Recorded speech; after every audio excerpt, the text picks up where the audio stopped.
Welcome to Vatsala's kitchen. ഇന്നത്തെ recipe Thiruvathira പ്രമാണിച്ചിട്ട് കൂവ വിരകുക. നമ്മൾ പാലക്കാടൊക്കെ കൂവ വിരകുക പറയും, കൂവ ഹൽവ എന്ന് പറയുന്നുണ്ട് ഇപ്പോൾ. അപ്പോൾ അത് ഞാൻ കഴിഞ്ഞ പ്രാവശ്യം വെല്ലം കൊണ്ട് ഉണ്ടാക്കിയതാണ്. ഇപ്രാവശ്യം പഞ്ചസാര കൊണ്ടാണ് ഉണ്ടാക്കിയിരിക്കുന്നത്. അപ്പോൾ നിങ്ങൾ ഈ റെസിപ്പി എല്ലാവരും ഒന്ന് കണ്ടു നോക്കൂ. അതിൻ്റെ ഇൻഗ്രീഡിയൻസ് എന്തൊക്കെയെന്ന് പറയാം. ഇന്ന് വത്സലാസ് കിച്ചണിൽ കൂവയെ കൊണ്ടുള്ളൊരു റെസിപ്പിയാണ്. പഞ്ചസാര വെച്ചിട്ടുണ്ടാക്കിയതാണ്. ഹലുവ മാതിരി ഉണ്ട്. തിരുവാതിര പ്രമാണിച്ചിട്ട് എല്ലാവരും കൂവി ഉണ്ടാക്കും. അപ്പം നിങ്ങൾ ഈ റെസിപ്പി ഒന്ന് ട്രൈ ചെയ്യണേ. ഇൻഗ്രീഡിയൻസ് പറയാം. ഇതിൽ ഒരു കപ്പ് 100 ml ഒരു കപ്പ് കൂവപ്പൊടി, 80 ml ഒരു കപ്പ് ഷുഗർ, 2 ഗ്ലാസ്, ഇതിലൊരു കപ്പ് മിൽക്ക് പറഞ്ഞ 2 ഗ്ലാസ് മിൽക്കാണത്. പിന്നെ വേണ്ടത് കുറച്ച് നെയ്യാണ്. പിന്നെ നമുക്ക് ഇത് വറുത്തെടുക്കാനുള്ളതാണത്. നട്ട്സ്, കാഷ്യൂ, ബദാം, കുറച്ച് തേങ്ങ. അപ്പോൾ ഇതാണ് ഇതിന് വേണ്ട ഇൻഗ്രീഡിയൻസ്. അപ്പോൾ അതെങ്ങനെയാണ് ഉണ്ടാക്കാൻ പോകണമെന്ന് നോക്കാം. ഞാനിപ്പോൾ ഇതിൽ 2 ടേബിൾ സ്പൂൺ ചേർക്കുന്നുണ്ട്. നെയ്യ് നല്ലോണം ഇട്ടാൽ നല്ല ടേസ്റ്റാണിത്. ആദ്യം ഈ തേങ്ങാക്കൊത്തൊന്ന് വറുത്തെടുക്കുക.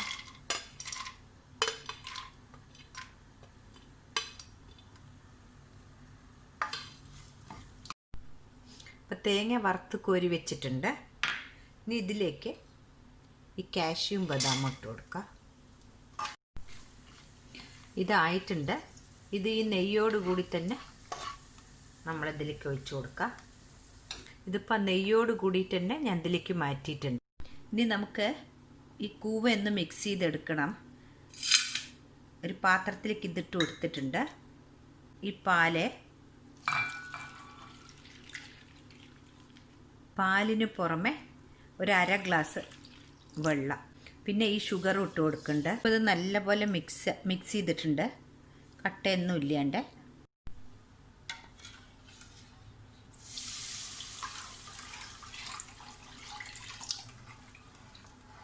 ഇങ്ങനെ വെള്ളം മാതിരി കലക്കണം.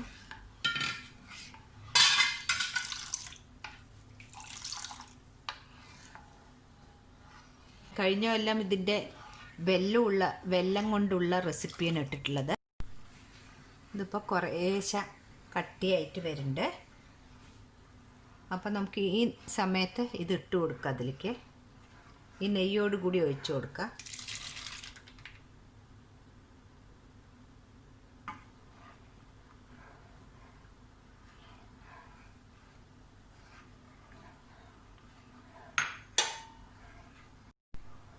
കുറേശ്ശെ കട്ടിയായി തുടങ്ങി.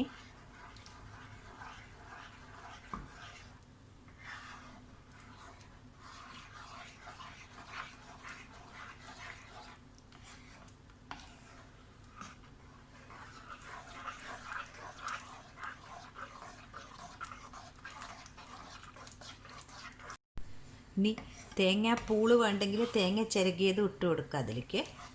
ഇത് ആവാറായിട്ടുണ്ട്. ശരിക്കും നമുക്കിങ്ങനെ മുറിച്ചെടുക്കാൻ പറ്റും, ഹലുവ മാതിരി. ഇത് റെഡി ആയിട്ടുണ്ട്. നമുക്കിനി ഗ്യാസ് ഓഫാക്കാം. ഇതൊരു പാത്രത്തിലേക്ക് മാറ്റാം.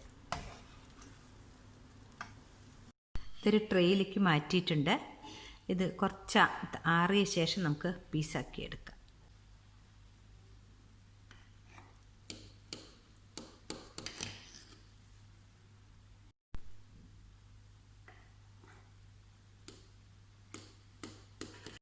ഈ റെസിപ്പി ഇഷ്ടപ്പെട്ടു എന്ന് വിചാരിക്കുന്നു.